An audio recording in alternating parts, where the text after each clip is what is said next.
Good afternoon and welcome to the June 10th, 2013 meeting of the Board of Department of Social Services. Like to have everyone take a moment for silent prayer or silent meditation.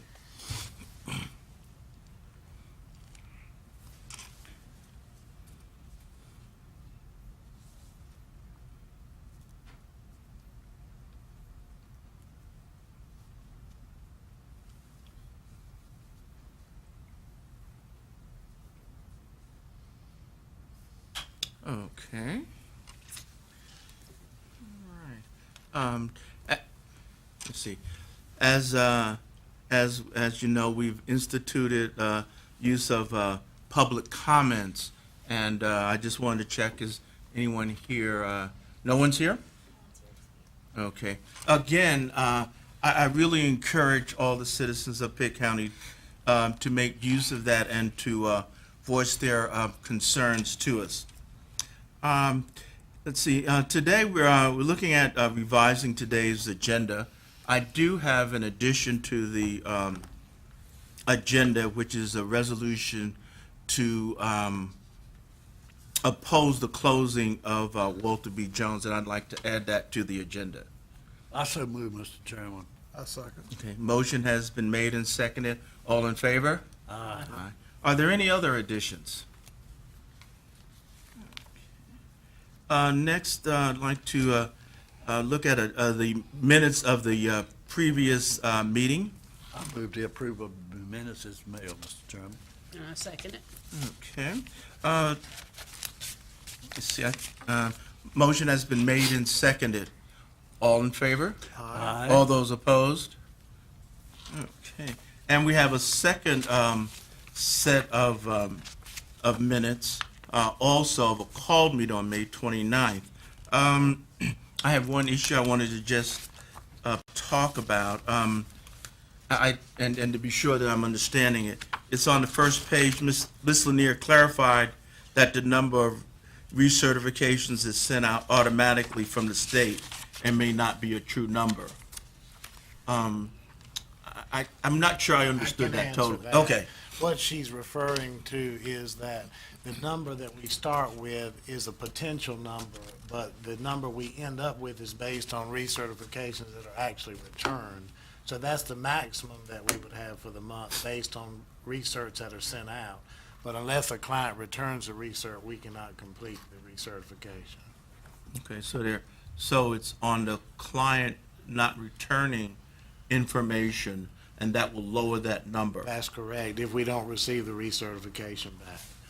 Okay. Right, how often will that happen? Well, we receive most of them back. What percent? Okay, so I could say, for instance, if a client is to receive benefits in June, we can start receiving those recertifications May 1st, but they have until June 30th to actually turn it in Okay.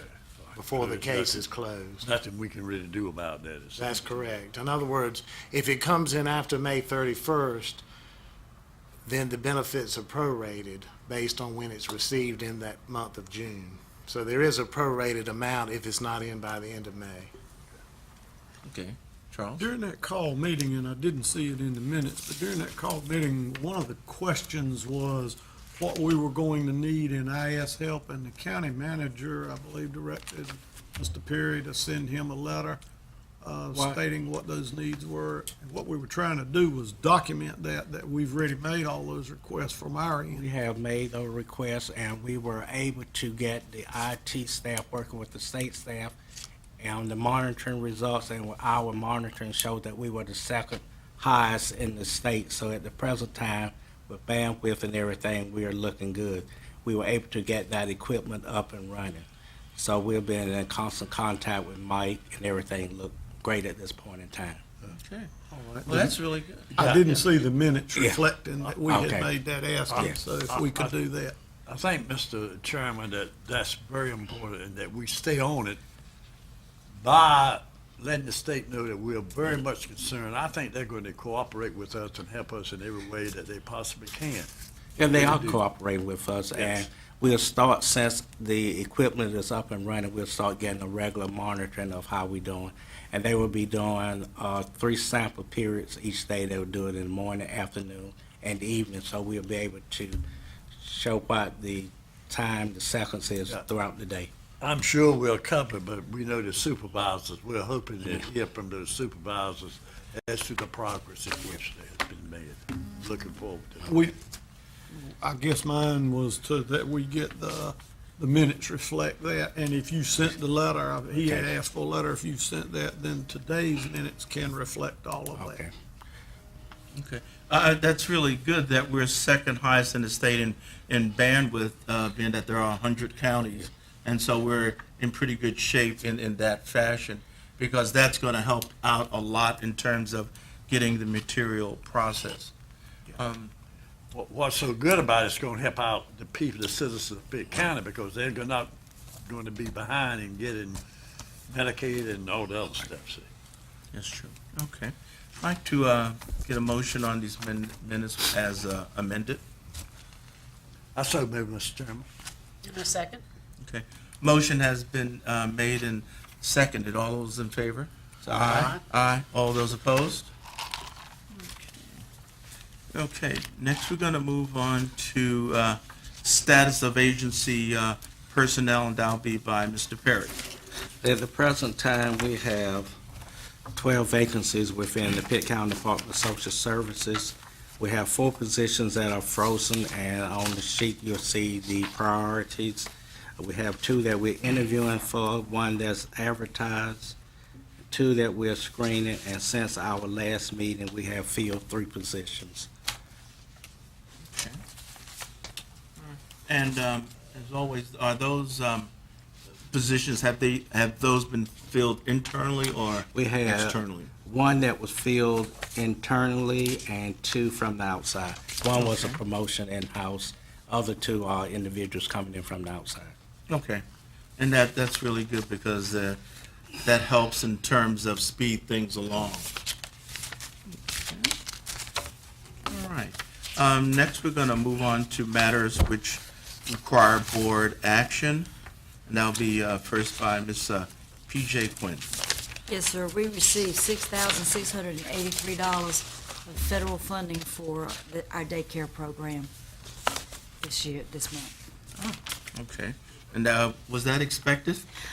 Yes, sir. What happens is children that are in daycare, mostly it's our foster children that we have in daycare, if they're 4E eligible, then the state can bill the federal government for some of that and get it back, and they return it back to us. Okay. Is this included in our budget for daycare, or? It is now. It Yes, is sir. now? Yes, sir. Okay.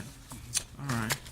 I'd like to get a motion I'd regarding. offer a motion that we approve this adjustment as presented. And I'll second it. Okay. Motion has been made and seconded. All those in favor say aye. Aye. All those opposed? Next, we're adding in the addendum that I'd added on to the agenda. As you know, Walter B. Jones is slated to be closed. I, in my work as a psychologist, frequently people do need treatment for drug and substance abuse, and this is one of the places that we use. If this is closed, it is going to have a significant impact on the people in Pitt County and surrounding counties, and I'm very concerned about that. And what I'm offering, what I'd like to do is to open discussion that the board, that we forward a resolution citing that we are in favor, that we are against the closure of the Walter B. Jones Treatment Center. Okay, Mr. Mayor. I'd have a question, and certainly I agree with that individually, but would our motion be for this one center? There are 3 centers in the state, if I read those articles right, that receive these type patients. Would our motion include primarily because it's our service, obviously Walter Jones, but the state's proposal, much like many years ago, the fine work in mental health that they did for the contractors, my question is, should our motion include all three and especially, and the one which is in our area? But each of these, there were three places that rendered this type service in the state. And so the motion is either against privatizing it, and the state getting rid of those three service centers, or obviously we can make it just for the Walter Jones Center, which maybe more directly affects us. That would be the question that I would lay on the table. I had not examined, that's a really good point. I had not examined the other two closings. There are three of them. According to Oh, the the News and three. Observer, There's there are three of three of Uh-huh. them. Mr. Chairman, I know the Board of Commissioners, they adopted a resolution pertaining to this. And, All three? Or just the just one? the one that affects us, but certainly, I'm sure other areas are doing the same thing because it is very important. And we kind of learned a lesson on mental health, we lost that and we lost a great deal when we did that. So I think that it's very appropriate that we take and adopt this resolution and forward to the powers to be, whoever they might be.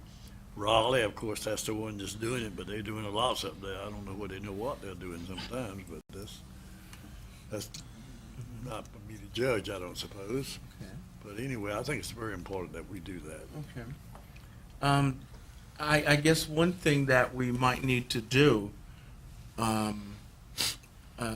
because and I don't know about the other places, that maybe we could look into that and see what they're doing. Yeah. They were the only three listed. Could you divide it so as not to confuse our local, and I'm in no means trying to take away from that, but if you take all three out, then but three in the state, then my thought is, now here's a whole block of service and service orientations that it isn't going to be like, for example, mental health, when they said, well, you can ride to Button, or you can ride to Morganton, you can ride here and there while we do this. That was the whole block, and it was for all three. So my question might be, would we like two motions? Would it be possible to put two motions, and the first motion would be opposing, as the commissioners and as other, the closing of Walter Jones, and a second motion requesting the state restudy how the total closure of that would affect the state of North Carolina under privatization. That's what they're trying to do. You divided it that way and made it in two. So what you're saying is that we have one motion specifically for Walter, For Walter B. Jones, yes, sir. And then we have a second motion Motion. where we ask the state to evaluate the effect of closing the other centers as well. The other centers as well. That's- And what resources local and regional areas would have to send them to. If they said they were going to close Walter Jones, okay, and there's three, and so we close one, well, yes, it's inconvenient and a lot of difficulties there and less capacity. But when they were going to close all three that did the same thing, you wonder, where is this going? We all know emergency room and, behavioral health at the hospital and all of that. And I wonder what effect this will have really on the hospitals. Oh, No, tremendous. It'll it's have gonna a have- big effect, because they have to have rooms up there that they want to keep from jumping out of and everything else. So I think it's going to affect more than just people here. And of course, we're talking about not Pitt County, we're talking about a large area. Only three in the state, and Yeah. these detox centers, where are they going to go to? Yeah, I think that's a significant issue, and as I look certainly at the people that I see in the hospital, many times they're coming in with tremendous substance abuse issues. And so we need that to really take care of the patients, because otherwise it's going to be very difficult. And what's probably going to happen is the emergency rooms are going to be flooded again, as well as a lot of other services. So that sounds real good, and I have one motion where we look at Walter B, and the second motion where we ask the state to more thoroughly examine the implications of closure of the other centers. Well, I hope the state is looking at what effect, before they do close them, what effect is this going to have on the citizens of North Carolina? And like the hospitals, they'll say this thing is big. I don't need to tell you, alcohol is one of the biggest problems that we have. All you got to do is go to the hospital.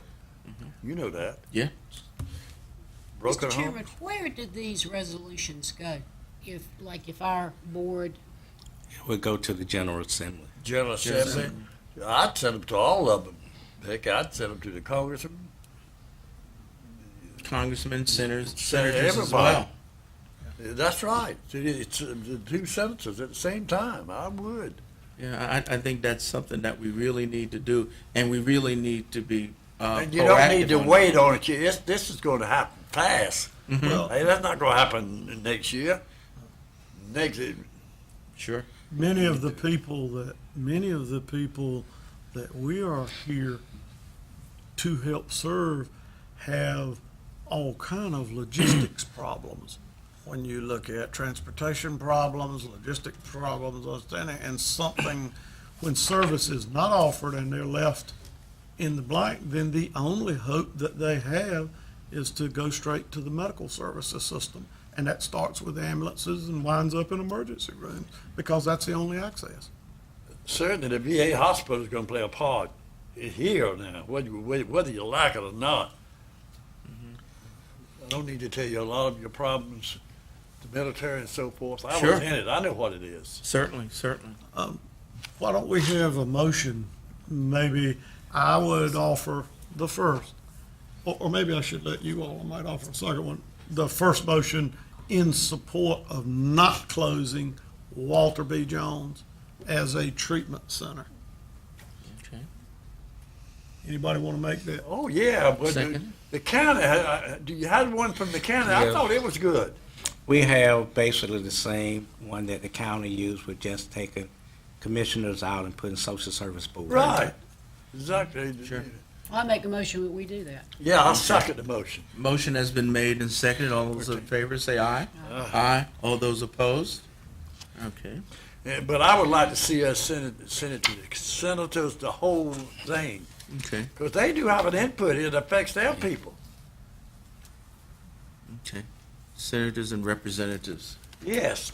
Okay. It not only affects the state of North Carolina, but these people it affects. Sure. You're absolutely Pitt County right. it affects. Where are the other two centers? But, No, what's in this, the matter? yeah, one's over in the mountains, these type treatment, and one, You know what I'm it is? trying to think, was like Hillsborough somewhere? I think one is in Black Mountain Yeah, Right. one's in Black Mountain. and the other one is in Butner, I believe. In where? But Butner, I think But that's they're- right. I if I'm think not that's right. mistaken.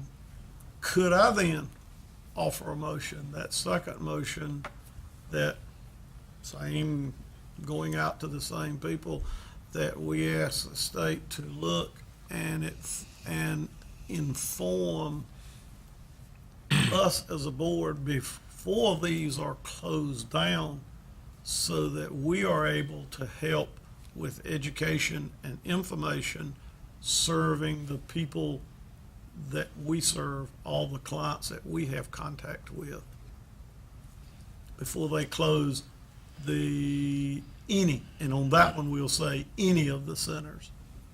Okay. Were you saying that we should inform our clientele? Is that what you were saying? Yeah, You didn't say- so that we may. Okay.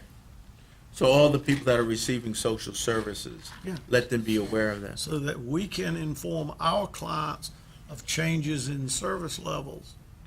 Because some of them, it's not to correlate the two, but some of them also have, as any cross-section in society, have those same issues. And again, they're at less advantage when we look at transportation required just to get local medical help, and things like that. Okay. So I'd offer that as a second motion. Well, that's good. All right. I think I think that will be good because certainly people that are getting social services need to know these things and some of the implications. I need a second. A second. Okay. Motion has been made and seconded. Those in favor? Aye. Those opposed? I think we need to get some, make sure we word it right. The second one we'll get with Mr. Dr. Hamilton to make sure we got it worded. That's right, get it worded. Right. And then Let, we'll get out a letter to all the people that we serve. Okay. All right. Next, we're going to have reports to the board. Elder abuse, Sarah Munzer. Miss Sarah Munzer has more than 50 years working with the aging population, and she is currently employed at the Family Violence Center in Greenville since 2000. So, and she's currently working as the program administrator and aging specialist, and we're glad to have her to come and talk about Elder Abuse Awareness Month. Thank you. Thank you very much. I appreciate the opportunity. This is especially timely because this Saturday, June 15th, is the 7th anniversary of World Elder Abuse Awareness Day.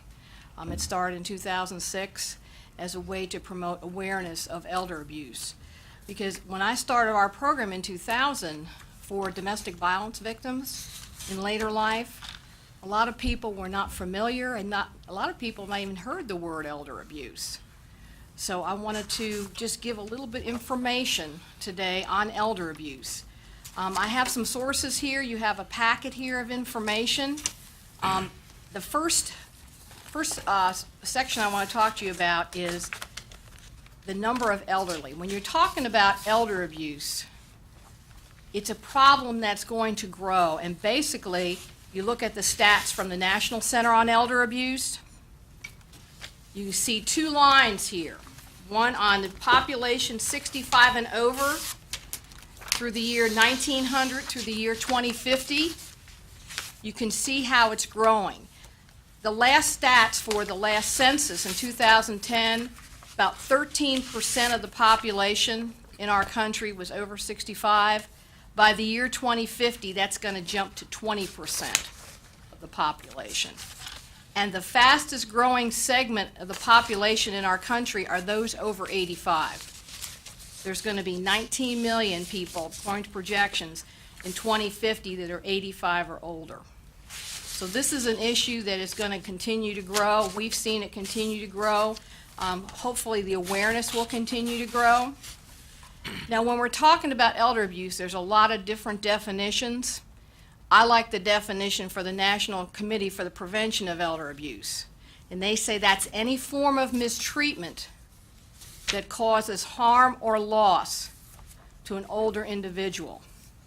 Now, that's a pretty broad topic. That can go anywhere from abuse in nursing homes to self-neglect, somebody who's unwilling or unable to care for themselves, domestic violence in later life, or it can also refer to frauds and scams. People that call up and say you've won the lottery, or somebody who goes on somebody's house and says, your roof doesn't look right, give me $10,000 to fix your roof, and these people never do the work and disappear. So elder abuse, the term elder abuse to me is a very broad topic based on the definition that the National Committee for the Prevention of Elder Abuse uses. I wanted to get some of the recent statistics. If you look on your elder abuse statistics, there's a 2-page thing. That was compiled by the Department of the Bureau of Justice Statistics and the National Center on Elder Abuse. That's this page. That's that page there. There's 2 pages there. One with a picture on it, and then there's a second page as well. The most current statistics we have on elder abuse, and again, this is National Center on Elder Abuse, number of elderly abuse cases in the United States was almost 6 million in 2010. So they came up with a statistic that the percentage of the elder population who was abused was 9.5%. And basically anybody who works with elderly and elder abuse agencies knows that's probably underreported. I have seen stats where the statistics say anywhere from 10 to 20% of the population may be abused. A lot of times it's not reported because there's a lot of shame, guilt with reporting elder abuse, especially if it's somebody within your family, your spouse, your adult child, your grandchild. It's interesting, the percent of female elder abuse victims is about 2/3 of the cases. Again, the median age is almost 78 years old. Again, percentage of white victims about 66%, black victims 18%, Hispanic victims a little over 10%. Now it breaks down into different types of abuse: neglect, physical abuse, financial exploitation or financial abuse as it's sometimes known, emotional abuse, sexual abuse, all other types. Neglect was almost at the top, almost 59%. Physical abuse, over 15%. Sexual abuse, 0.04%. And the people that I talk to in the sexual assault field tell me that they think that's a very underreported statistic. On the second page is family perpetrated elder abuse. Now, based on adult protective service cases in the United States that involve elderly abuse, because not all programs use elders for abuse. Sometimes, like in North Carolina, it's disabled adults who are 18 and over. 68% said of their cases involved elderly abuse. This particular next stat is important for my agency. Percent of elderly abuse perpetrated by adult children or spouses, 66% of the cases. And percent of murder victims over the age of 60 who were killed by their own offspring is 42%. Percent of murder victims over 60 who were killed by their spouses, 24%. So we know it's out there.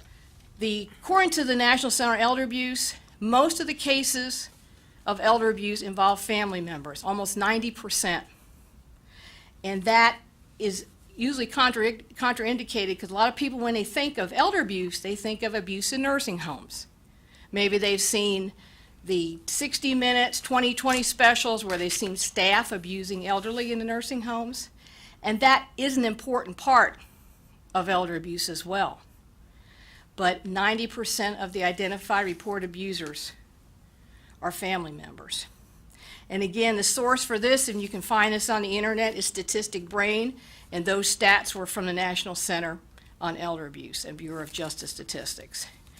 So elder abuse is a very complex situation. There's a lot of factors, there's a lot of different variables.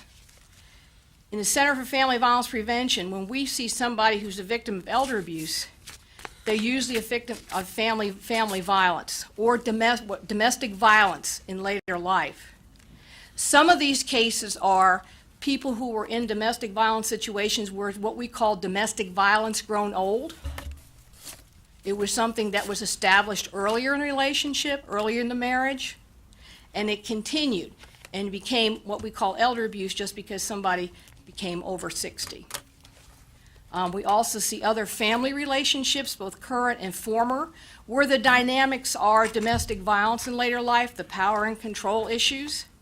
We can also see family members, grandchildren, adult children. With the percentage of our victims are not disabled. I think most people know that this generation of older adults is some of the healthiest, most independent. They are not disabled. So we're seeing more victims that come to domestic violence programs. And this is a relatively new trend for domestic violence programs because a lot of times when people think of domestic violence, they don't think of an older adult. They think of a young woman with children. But domestic violence doesn't stop at age 40, 50, or 60. I have a friend who works in Wisconsin, and Wisconsin is the leader in domestic violence and later life research and development of services. They had a 99-year-old woman in their shelter for 6 months who had been abused for 60 years by her spouse. Got into the shelter, got services from a lot of different agencies. So she was able to have an abuse-free life. And she was 99 years old, so it proves that you can get help. It doesn't matter. how old you are. But this points out to another situation. Elder abuse is so complex, and I've been to several national trainings on this, that we need to involve a lot of different disciplines. Department of Social Services, law enforcement, healthcare, education. This is such a complex, there's so many different facets. I've been at the agency since 2000. I can't think of a case that's been real similar. They're all different resources. We need to put more resources because our population is getting older, and there will be more cases of what's traditionally known as elder abuse. I have some more information on the dynamics of abuse in later life that was put out by the National Clearinghouse on Abuse in Later Life. This is a short article. I'm not going to go over that completely, but that just explains a little more. But basically how they sum it up is I said, yes, we're going to see more cases. We all need to work together. We all need to find solutions because elder abuse as a discipline really only started in the 1980s, so it's relatively new. Domestic violence in later life as a discipline only started in the late 1990s. We have a lot more to do. We have a lot more to learn. And thank you for giving me this opportunity. I had a question. When you started out, you gave the definition of elder abuse, and what I had not heard before was that elder abuse can be the person abusing themselves, and that's considered elder abuse. Yeah, self-neglect. Some places consider that part of the definition of elder abuse. I've seen that in some journals, in some research, they define self-neglect as an aspect of elder abuse.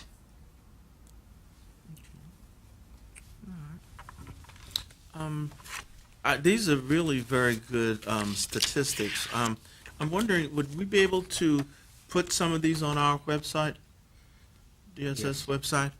Okay. Well, we'll do that so that people can access them and have these because these are very powerful statistics, and as well as some of the information of how to get into contact with you and to report it. Well, thank you very much for giving us this information. It certainly has been very enlightening. Thank you.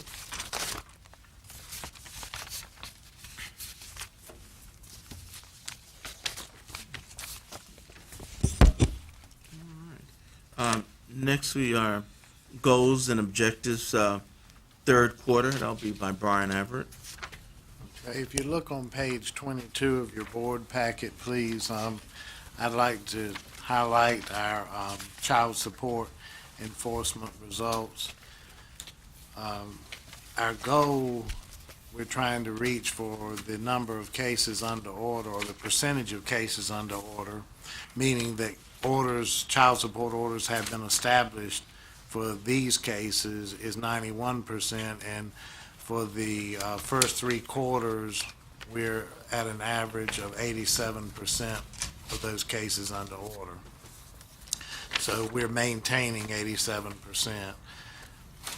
Still trying to reach that goal, but we did have a period of time, we have had a period of time that we had vacant positions and positions that were frozen, so we know that has affected that goal. As far as the total collections, we are moving along on track, and it looks like we will meet the goal based on our collections so far. Because we have collected through the third quarter $10,348,458. We need for the last quarter, for April and May, we've already collected $2,611,801. And so I got those figures for April and May. So what our needs are for June is $1,242,000. I rounded that up, and that is an attainable goal based on the rate we're doing collections at this point. So it looks like, based on these figures, we're going to meet the goal of $14,200,658. That's my report. I've seen of recent some, and I know about a year ago, we heard the report that that was really successful, but I've seen some more publicity in the papers about the deputies and even Yes. looking for, and I know you all work in conjunction with the sheriff's department on that. That's Has correct. that been, are you seeing that as a successful? We are. That began about the middle of May and will run through the middle of June. And we are seeing situations where, because of the publicity of it, some of the non-custodial parents are coming in themselves to work out and to make arrangements to help pay with the arrearages and get on track with what their payments are. So that's definitely helping, and we're hoping that's going to help our June figure as well. Yes, sir. And I think you had mentioned earlier, at some point, that we usually get a bump around this time because of taxes. That's correct, and that would have been, we could still receive some from taxes, but that probably would have come in the April and May, those figures that I received, yes. Is But that does state and help. federal? We can do federal and state intercepts. What percentage of the people, now I had one, I told a guy, estimate if you file income tax. He said, no. And I said, why? He said, because he wouldn't get any of it. His children would get it all. What percent of the people feel that way? Now, this is the truth. I'm just not making this up. And I'm sure he's not the only one that does that. Well, I don't have any figures on that, but if they don't file, then they're not receiving anything either way, at least if no, they well, file. they wouldn't get it. See, Right. what it But is- it would help with it would at least go to what they owe, even if they're behind and have arrearages, it would help clear some of that up, and it See- would go to the children. Right, that goes back to the federal government. They file income tax, and they might not have paid anything in, but because of the no income, they get back several $1,000s. All of that money would go to the support of their kids. That's what I'm correct. talking. That's You'd be correct. amazed at the number that, since they don't have, by law, they don't have to file. That's correct. So they're not breaking the law.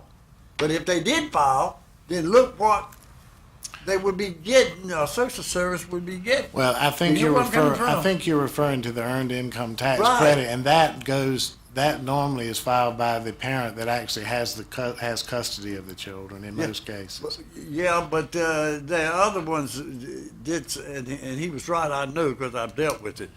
He doesn't make enough money to, by law, to have to file, but if he filed that money, and it would be garnished by social service. It would be an intercept, yes. That's That's exactly correct. right. That's And it would correct. be, you'd be surprised how much money we're talking about. But I don't know no way that you can do it. Only If they don't want to way- file, they haven't got to. If he doesn't file, then he's looking at contempt citation, which our child support unit does when individuals do not make their child support obligation. So he would end up being served papers to come to court to show cause as to why he's not making his payment.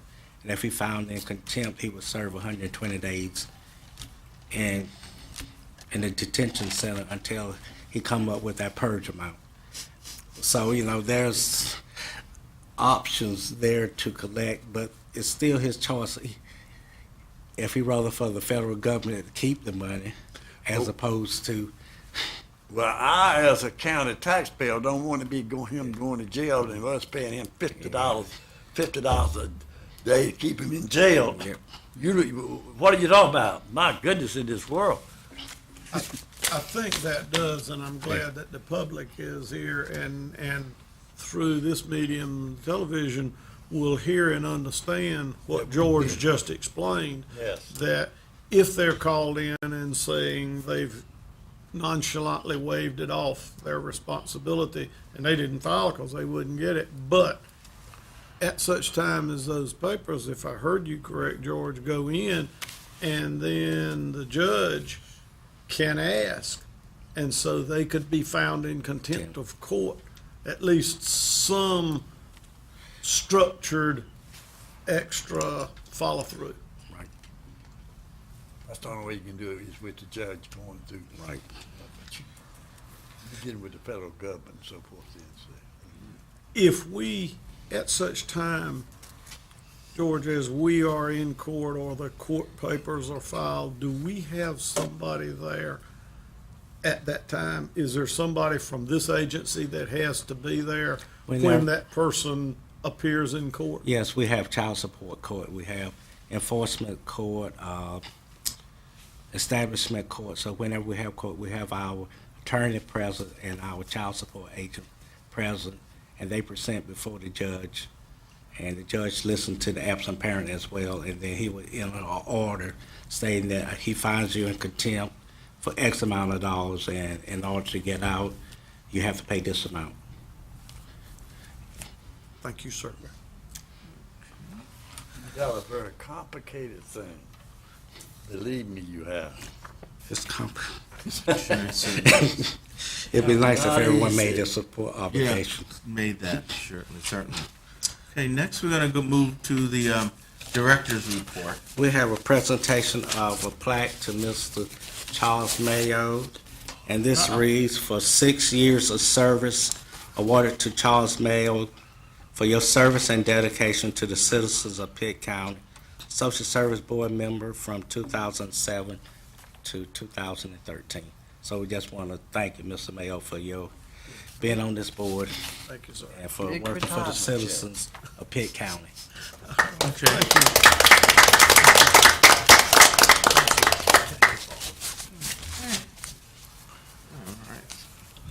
And we have our telephone report in the board packet, and it's showing an increase in the number of calls coming through the switchboard.